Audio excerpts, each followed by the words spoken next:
رب العالمين الصلاة والسلام على رسول الله فصل هذا فصل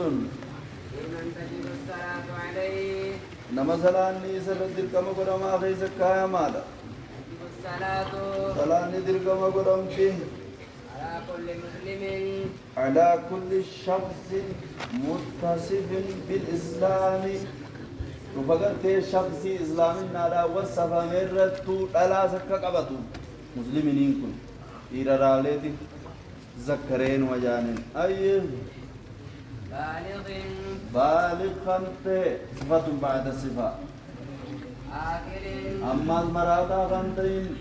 طاهر والكل خنته من الأيد والنفاذ ويجب على الولي ويجب نوجب جهاد الولي ولي الرجل وجبه أن يأمر الصبي أيام السبية مججزا أججون بالصلاة مع التهديد صداتي سوي يو صلاة لك تسين غرا فجيني ما بالصلاة صلاة أججون دركما بسبع سنين أما ترب بودا لامتي لسبعيدا أما ترب بودا معنا بعد 7 سنين أيه ويضربه ويضربه أما المججلون دركما على تركها صلاة لك سرت بعشر لامتي معنا في دي أما تقولن كيست تنير معنا في دي المفسر يروي والسبية أنا جاي سبي فعيل يستوي فيه الذكر والمؤنث ما الرأي والسبية جاي وزن فعيل بالتسير يعني شيخ الصرف بيقول لك عليه يقول في زيك بيمكن كيبود الأجيال وكسبي والسبية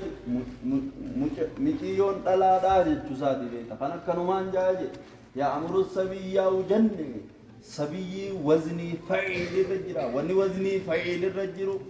تلا بإيراز نكبت يا أمر السبية جنان تلا سبت إيراز سبت يجوا أيه السبي جنة كما سبي جاده وإذا بلغ وقال بلغ السبي مججي ديرته دلاته أو طهرة الحائض هايدا نقاني سيغرتي طهارته أو النفساء تكا نفسا نقاني طهارته أو عقاق المجنون تكاو بيفة المجنون مراتا قبل خروج الوقت يرون صلاة فهندرت جري هندنو بقدر تكبير ولو كان عدم الخروج بول أبون سندوته الليلة قدري تكبيرتا إذن دام وجب قضاء تلك الصلاة وجب قرتي جواب إزارة وجب قضاء تلك الصلاة قضاء صلاة سنيبا سندر كمجي ويجب إيه قاولي على يرو بازامي الله أكبر مانك جان قفاته سلاني على يرو صلاة مديما أيام ويجب أيضا